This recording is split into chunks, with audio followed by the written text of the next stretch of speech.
Doctor Avelino Guillén, gusto saludarlo, buenos días. Gracias por estar con nosotros esta mañana. Buenos días, señor periodista, estoy a sus órdenes. Sí, yo quisiera comenzar esta conversación por lo que está pasando en el Congreso.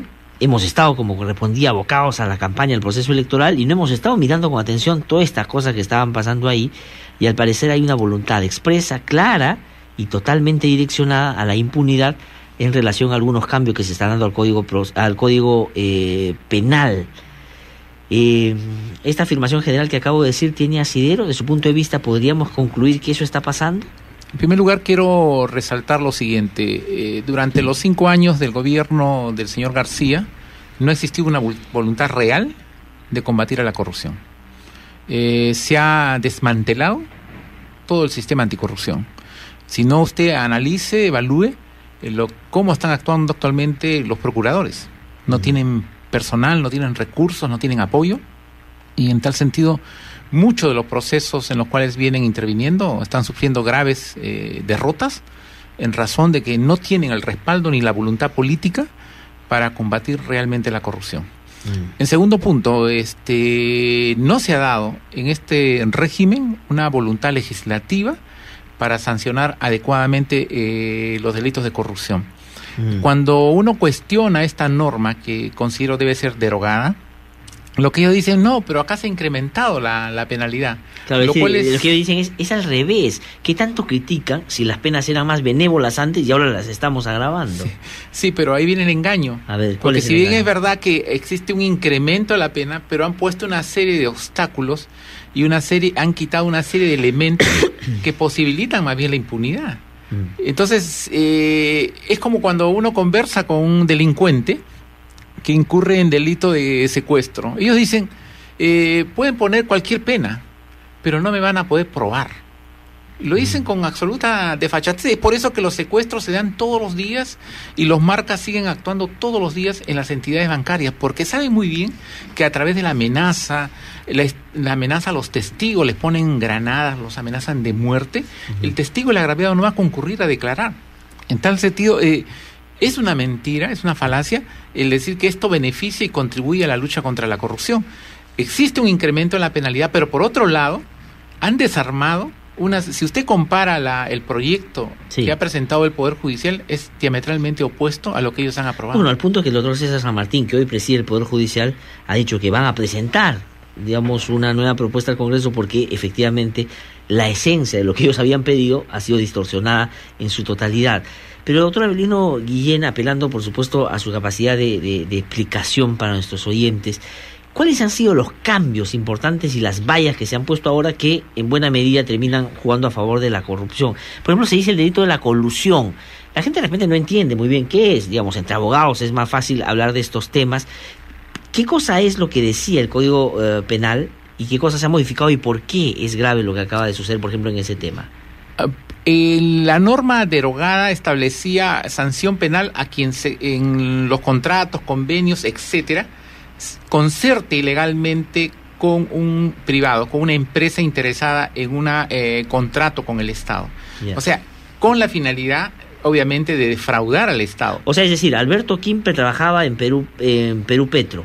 Él tenía que firmar un convenio con una empresa, ¿no es cierto? Así es. Pero eso era el acto formal. Pero, sin embargo, antes de firmar ese contrato, ya arregló con esa empresa que iba a firmar el contrato para poner algunas condiciones que le iban a beneficiar a él. Ahora, eso es una colusión. Con la modificación se plantea como requisito fundamental el perjuicio económico al Estado. Y eso es un tema que siempre han esgrimido los señores abogados defensores de los involucrados en delitos de colusión. El supuesto perjuicio al Estado es un tema, obviamente, materia de probanza durante el juicio, pero lo que se debe sancionar, en primer lugar, es el concierto ilegal entre el servidor y el funcionario, porque estamos hablando de delitos contra la administración pública, y este título del Código Penal privilegia la honestidad y la transparencia, la ética del funcionario en toda su actividad. Esto es la lealtad con la función pública. En tal sentido, ¿acaso la concertación ilegal de un funcionario con un empresario, con una empresa, tiene un objetivo favorecer al Estado? Eso de ninguna manera. Claro, o sea, el punto de partida es que evidentemente se coluden para, ir en contra de los intereses del Estado. Por ejemplo, si yo compro 1,000 patrulleros como funcionario público y digo que esto es esto es lo mejor y le otorgo la licitación a una empresa X. Y digo que eso no causa perjuicio al Estado, a pesar de que el Estado está pagando una suma mayor de la que se pudo pagar en el mercado. Uh-huh. Pero ¿y por qué argumenta que no ha existido perjuicio? Porque, por ejemplo, tiene determinadas condiciones el vehículo, resalto determinadas cualidades. O sea, esa es materia de una discusión procesal. Y además, si es que esa, digamos, cuando se otorga esa licitación a la empresa A, que va a venderle los 1.000 vehículos o los 1.000 patrulleros al gobierno o al Estado o al Ministerio del Interior, yo ya me reuní por lo bajo con esa empresa y le dije, yo voy a hacer que tú ganes. Así y evidentemente, al ganar va a parecer un acto formal. No lo has defraudado al Estado, pero tú ya te ganaste con lo que esa empresa te da. Además, en principio puede argumentarse que no existe un perjuicio al Estado, pero me han pagado una coima. Claro. He sido beneficiado, inclusive a futuro puede haber sido, me pueden ofrecer un beneficio personal ilegal. Entonces, si usted confronta el texto derogado con esta norma impuesta por el señor Sousa, se va a dar cuenta usted que existe una modificación importante que no fue, hasta donde yo sé, la propuesta legislativa que presentó la Corte Suprema de la República. Ahora, ¿y cuándo presentó la Corte Suprema de Justicia ese tema? Fue bajo la presidencia del doctor Villenstein. Es decir, no fue este año para comenzar, ha tenido que ser el año pasado o el anteaño pasado. Entonces la pregunta es, ¿por qué no lo discutieron en ese momento? ¿Por qué esperan, digamos, cuando falta una semana para que cierre el Parlamento para aprobar una cosa? Es que no existe voluntad política para tocar estos temas. Por ejemplo, en el caso de inhabilitación. En la inhabilitación, es verdad, actualmente sigue vigente, porque está establecido para ese título de delitos contra la administración pública en el artículo 426, pero solamente se señala una inhabilitación de 1 a 3 años.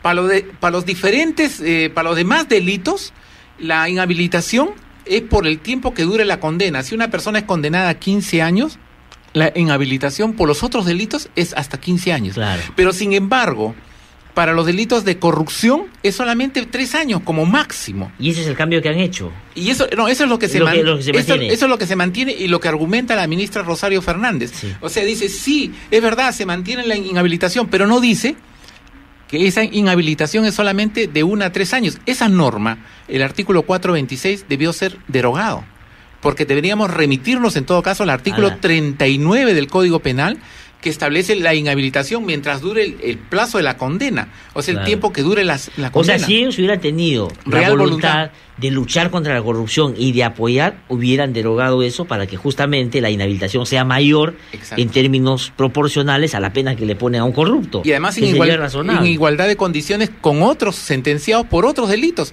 aún más.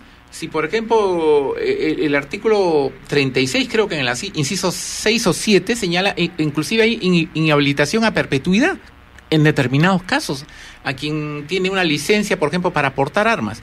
¿Por qué no se ha agravado la pena de inhabilitación, la pena accesoria de inhabilitación para los delitos contra la administración pública? Esa es una responsabilidad de la actual Comisión de Justicia. Si verdaderamente ellos tienen una voluntad de combatir la corrupción, debieron empezar por eso. Sí, en el tema del tráfico de influencias, que es otro tema también que ha estado en cuestión a raíz de la dación de esta ley, ¿qué cosa es lo que en este momento se puede afirmar como un hecho concreto, claro, que va a ayudar a quienes están inmersos pues en actos de esa naturaleza? Lo que acá se ha hecho es gravísimo, porque se ha suprimido la sanción penal a quien lo que se conoce como el vendedor de humo. Esto es, quien simula tener determinada influencia, quien simula realizar una gestión ante un funcionario o servidor.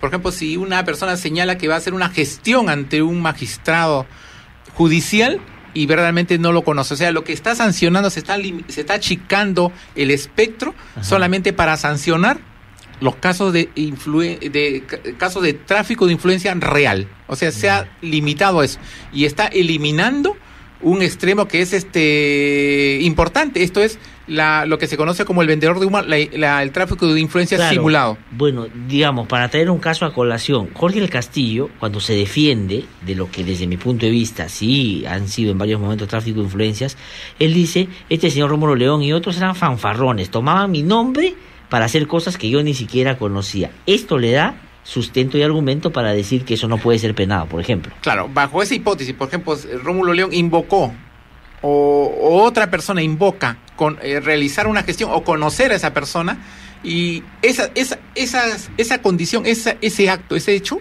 ya no es sancionado penalmente con esta norma. Eso queda impune. Entonces, eso es gravísimo. Entonces, todos los procesados que están dentro de esa situación tendrían que solicitarla, que el proceso concluya y se archive en relación a ellos, porque no está sancionado. Ya no existiría, porque un presupuesto de la sanción penal es que la ley que me castiga, o sea, el hecho que me sanciona tiene que estar descrito en la ley, tiene que estar sancionado por la ley. Claro, que no esté en la ley no existe. Principio de legalidad. No es cierto, no existe.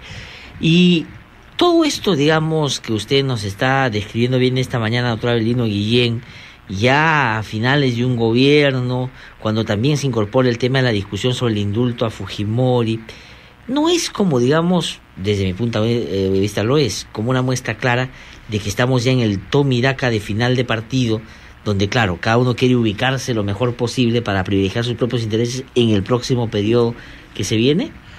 Lo que pasa es que los resultados electorales no son los que ellos esperaban.